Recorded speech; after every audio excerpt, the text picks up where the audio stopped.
A catastrophic event called the Raising destroyed the beautiful land of Vingarden, so God left her creation to languish in its own destruction. Years later, Renee, your average amnesiac protagonist, is out on a routine patrol to ensure everything that's dead gets dried up into prison bones proper, lest they turn into violent, soulless husks. Things take a turn for the worst when a wolf attacks her and her companion and kills them. Fortunately for the duo, they learned they can resurrect at confluences, trees that grow at the junction between the Sea of Souls and the streams. But now's not the time to question her gift from God, because smoke billows in the direction of her village. Fearing for the villagers and their master, the two make haste toward the raging inferno consuming their desert town. Afterimage is amazing. It's a Metroidvania fan's Metroidvania, and for that, it's received mixed to poor reviews. I've played through the game in its entirety on the Switch and am currently on a second playthrough, and I just don't understand why it's getting so much hate. Full disclosure, I come with a huge bias in that I'm a Metroidvania fanatic. Regardless, this game doesn't deserve all the negative criticism it's received, especially when a bulk of that criticism is prodding at its Metroidvania-ness. If you want to ding it for performance or narrative, there's definite concerns that need to be addressed. But if you're going to complain that the game lacks direction and doesn't hold your hand, then why are you playing a Metroidvania? That's like mocking a person with dwarfism because they're short. Anyway, I'll address some of Afterimage's reviews and negative criticisms later. First, I want to give you a die-hard Metroidvania fan's perspective on Afterimage. In Afterimage, combat is king. It's simple, fluid, responsive, and just fun. You'll be hacking and slashing a majority of your adventure, and thanks to the enormous enemy diversity and variety of weapons and skills, it never gets old. And combat is apparently something you can actually get good at. I've always been a tank damage and keep swinging till one of us dies kind of guy, but after completing the game, I've looked up some high-level play and saw some pretty impressive stuff, making me simultaneously jealous and feel absolutely stupid. Renee's movement options start out limited with a single jump and a backdash, but eventually you'll get a triple jump, air dash, wall climb, and all kinds of other things that you get in every single other Metroidvania ever made. Yeah, not only does the UI take heavy inspiration from Hollow Knight, but every single ability Renee gets is directly ripped from our little vessel. The Mantis Claw is the Agile Claw, the Dream Nail is Soul Evade, the Shade Cloak is the Crimson Cape. The only difference is Renee's Crystal Heart launches her into the air. But even though Afterimage doesn't add anything completely new to the genre when it comes to the abilities department, it all still feels really good and adds to your combat options, so I ain't even mad.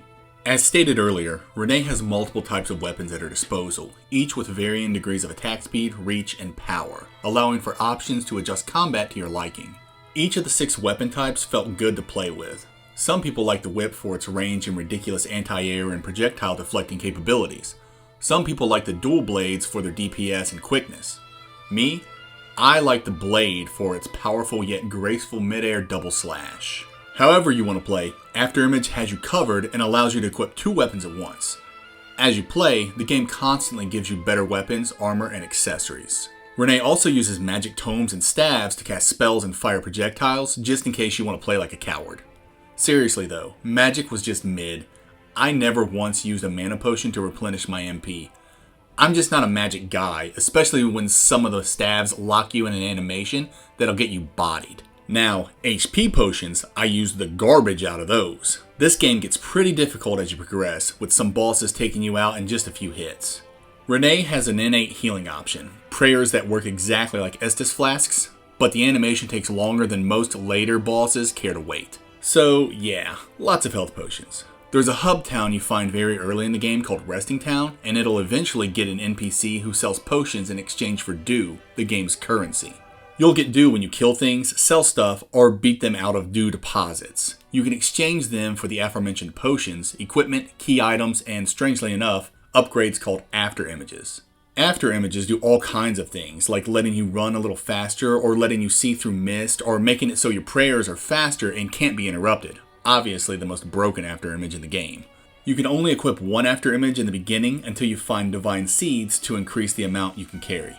Think Hollow Knight with its charms and charm notches. There's also leaves and flowers you can find to increase your max HP and MP respectively.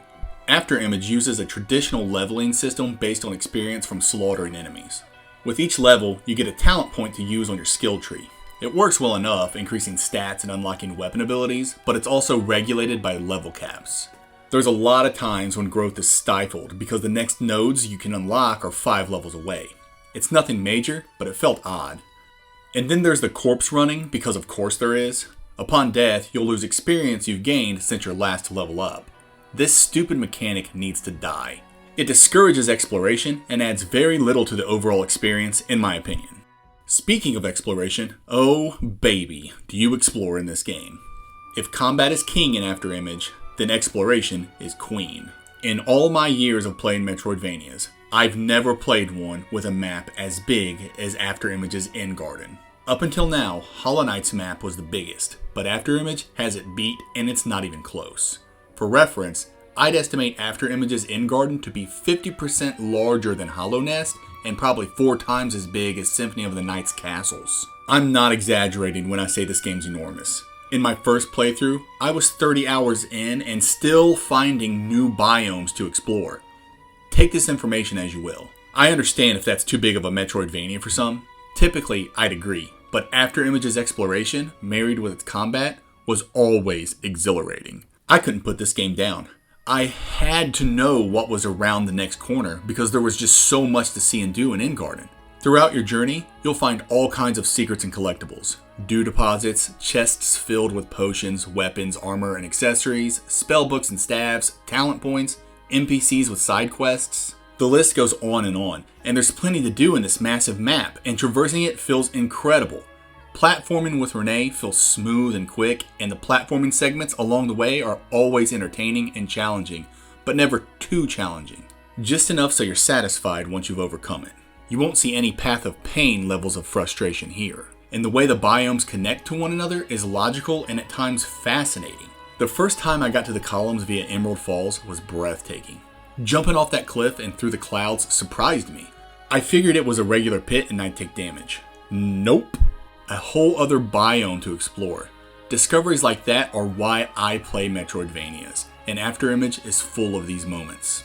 However, with a game map so large, you'd think backtracking would be a hassle, and you'd be 100% correct. This is Afterimage's biggest misstep. End Garden is huge, therefore backtracking is also huge. It wouldn't be so bad if they got fast travel right, but man did they drop the ball on this. In the beginning, you can only fast travel by using a consumable item, the resting potion.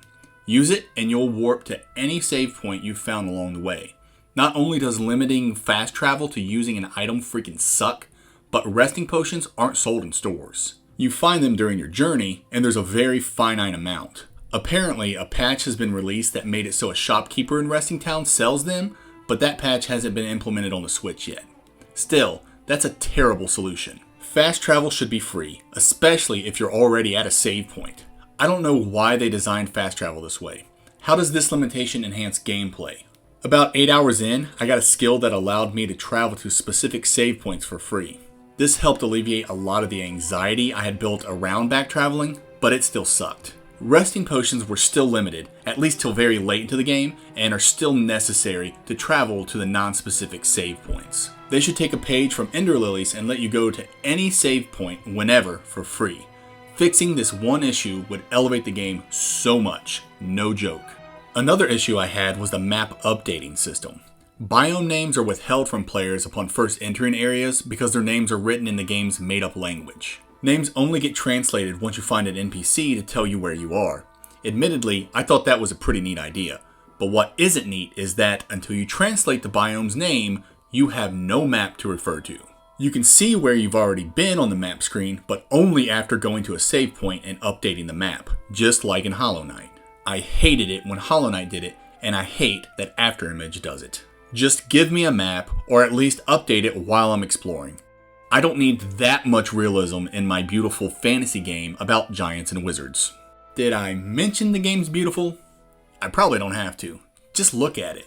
This is the most stunning and gorgeous dystopian vista I've ever had the privilege of laying my eyes on. Each environment is distinct and brimming with magnificent detail. I'm not an art guy, but I hear everything in this game is hand-drawn, and to me, that sounds incredible. Even with my limited knowledge, I can at least appreciate everything on offer here. The vibrant colors popped, the animation glided at a mostly smooth 60 frames per second, even on the Switch. And the music was fantastic. I'm less a music guy than an art guy, but I loved every piece I heard throughout Afterimage. Each track sounded excellent and appropriate for the environment it was in. The only track that stayed with me after turning the game off was Emerald Falls, specifically because it had a very traditional Chinese instrumental feel. My favorite moment was Rainbow Plains' first impression very early in the game. Moving from the desert and into an oddly stylized and super short silhouetted area, almost as if like a baptism, before falling into the verdant and colorful fields of Rainbow Plains was staggering. Rarely does a game's beauty leave me speechless, but it didn't stop there. Whimsical chords from the game's orchestra drift in like a breeze gliding over the plains' grass. And as you make your way forward, a phoenix flies overhead and screeches. This moment epitomizes the extraordinary amalgamation of the game's art, music, and animation to create an unforgettable atmospheric moment. And, thankfully, it wouldn't be the game's last. Gushing aside, the game's presentation isn't perfect. I liked the game's voice acting, but Ifri, Renee's little companion, grates at first. In the end, I didn't mind him, especially after I met Roke, the Meowling. His constant meowing made me violent. And though 60 FPS is the game's goal, it dips often, maybe to like 50-ish. It's not terrible, but it's noticeable. Yet the title for the game's most egregious technical issue goes to its load times. Booting up the game will have you staring at a sleeping Ifri for a solid minute or two. After that, the load times aren't that bad, but the game does this weird thing where the game will turn black mid-gameplay. Like, I could be jumping to a platform and the game will turn black with the game's logo on it, indicating that it's loading something. This happened way more than it should and messed up plenty of my jumps and sneak attacks on enemies. It didn't bother me that much, but I can see it driving some people bananas. Hopefully this gets patched eventually because it's a legit distraction and actually impedes on the gameplay. And now we've arrived at the most controversial part of Afterimage. Its narrative. So many reviewers commented on how nonsensical and convoluted the game's story was. And to that I say, was it really any worse than any other Soulsvania or Souls game? I'd argue not really. In fact, I didn't have any issue with the story. So much was vague and obscure, but that can be said about most games emulating the Souls formula. There were grammatical errors and some poor localization that didn't help things, but I never found them to be a hindrance in my understanding. The pacing was a little off, but that's because this is the most open Metroidvania I've ever played, more so than Hollow Knight, which held the title for the most open Metroidvania until now. And my inability to not explore everything before going to where I need to go surely didn't help the pacing. Honestly, and I'm not saying this to be a jerk, I believe these reviewers complaining about the narrative didn't fully play the game. Afterimage has a total of 10 endings, to my knowledge, and only one reviewer I watched even brought that up, and this reviewer holds the same stance I do. The story is actually pretty good. I suspect the majority of reviewers got the first ending, said WTF, and then moved on to the write-up. As you can imagine, all 10 endings are needed to understand the plot. Moreover, there's a New Game Plus that's essential to plugging in a lot of the plot holes. Weirdly enough, it's not a traditional New Game Plus. It's a whole other story with a brand new character. This character-based New Game Plus takes about an hour to complete, but completing it unlocks a brand new biome in the original game.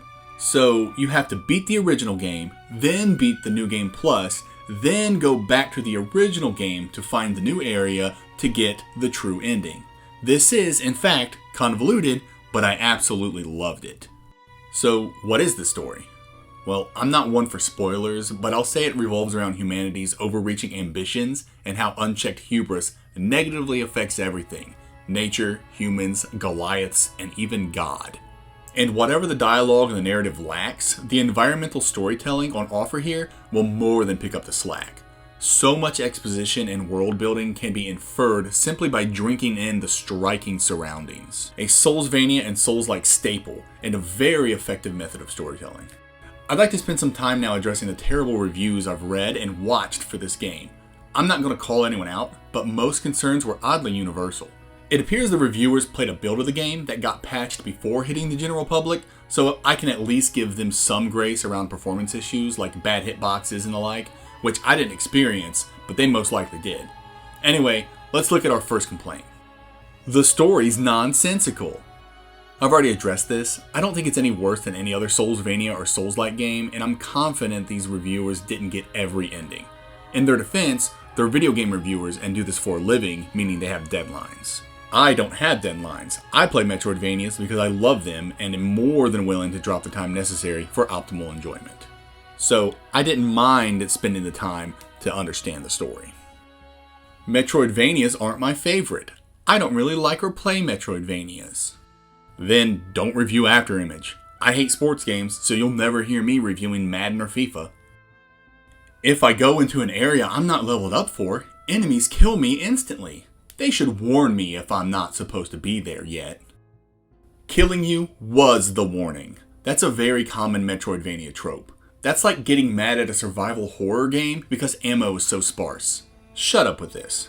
Also, the original unpatched Afterimage did warn you by putting level recommendations after the bio's name. They patched it out because it was so dumb, presumably. Stats don't make sense. Mechanics are poorly explained, if at all.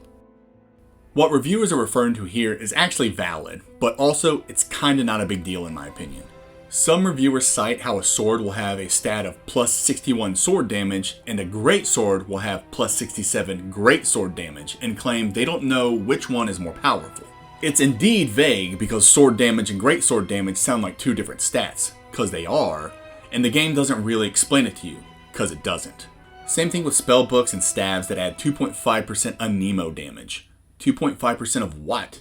It's unclear for sure, but I never really cared. If I want to do elemental damage, I just find the element I need with the highest percentage and slap that bad boy on, because bigger numbers are always better. And if all else fails, experiment till you figure it out. That's what I did, and I was able to complete the game while having tons of fun. Again, this is a legit issue, but it really didn't bother me too much. There's just too much grinding.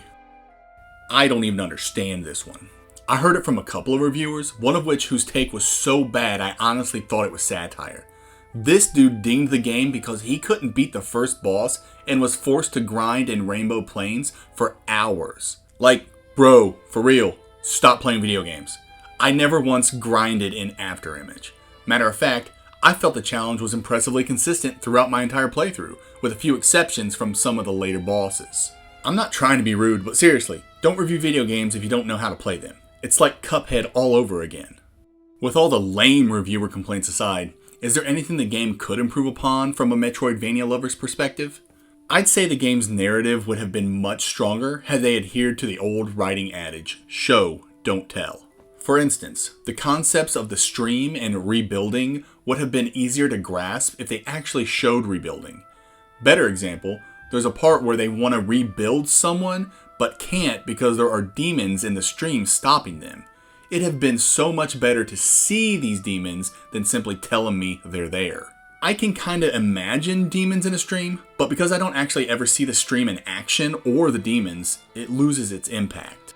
Side quests were kind of obscure. Starting them and figuring them out wasn't too hard, but finding NPCs along the way was all dumb luck. For instance, I started a quest called Legend, which involved finding this guy named Karsa in a bunch of different spots. Sometimes you were given clues where he would be, and sometimes I found him completely by random, like the time I found him in Albedo Tower.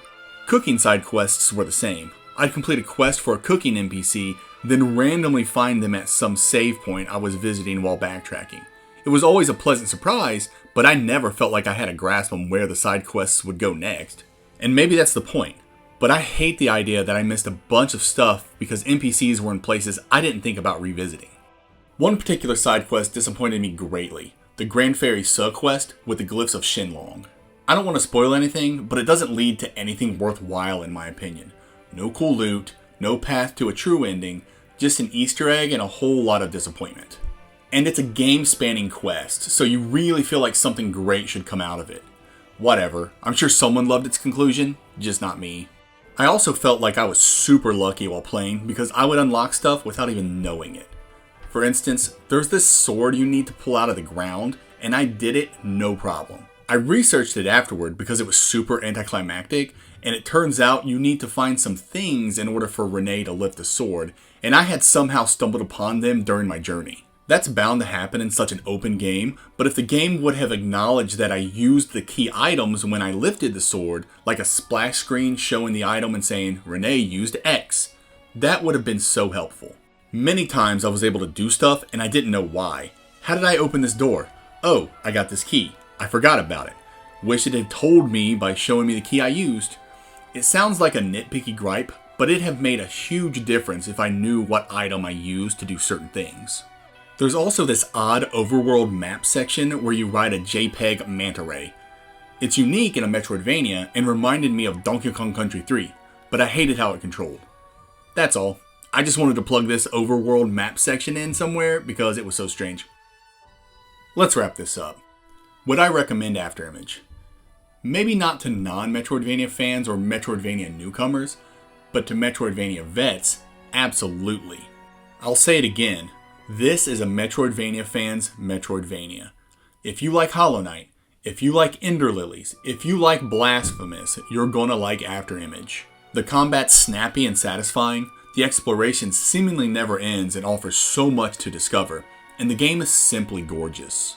I attest the story is fine, but even if you feel the story's trash, there's still a lot to love about this game. Don't listen to the hate coming from reviewers who aren't Metroidvania fans, or who don't know how skill trees work. Listen to me, an actual Metroidvania connoisseur. If you love Metroidvanias, don't miss out on this game. Just remember Afterimage is huge. If you're going to journey into Endgarden, bring a lunch or something, because you're going to be there for a long time. But I guarantee you'll enjoy every second of it.